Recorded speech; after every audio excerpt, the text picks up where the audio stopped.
الحمد للہ رب العالمین الصلاۃ والسلام علی خاتم النبیین وعلی آلہ وصحبہ اجمعین اما بعد فاعوذ باللہ من الشیطان الرجیم بسم اللہ الرحمن الرحیم قال اللہ تعالی فی سورة العراف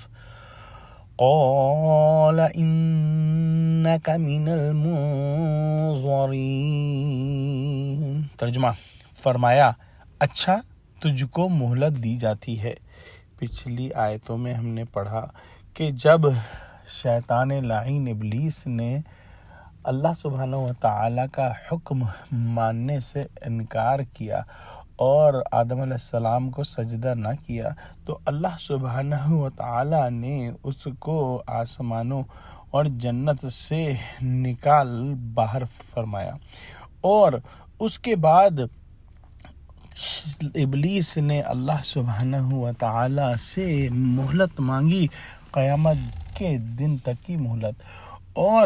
اللہ سبحانہ و تعالیٰ نے اپنی شانی بے نیازی سے اس کو وہ مہلت عطا کر دی۔ اور یہ اسی بات کا ذکر ہے اس آیت میں جو ابھی تلاوت ہوئی، کہ جب اس نے مہلت مانگی کہ اے اللہ مجھ کو اس دن تک مہلت عطا فرما جس دن لوگ قبروں سے اٹھائے جائیں گے، گویا جس دن قیامت برپا ہوگی اور پھر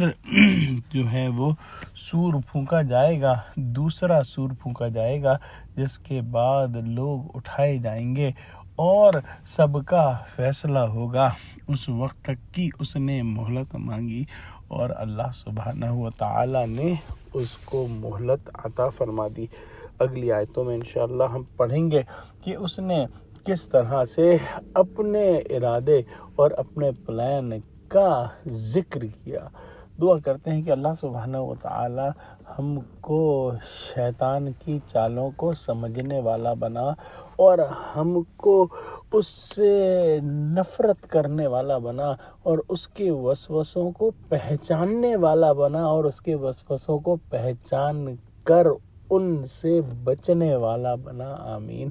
وآخر دعوانا ان الحمد للہ رب العالمین، والسلام علیکم ورحمۃ اللہ وبرکاتہ۔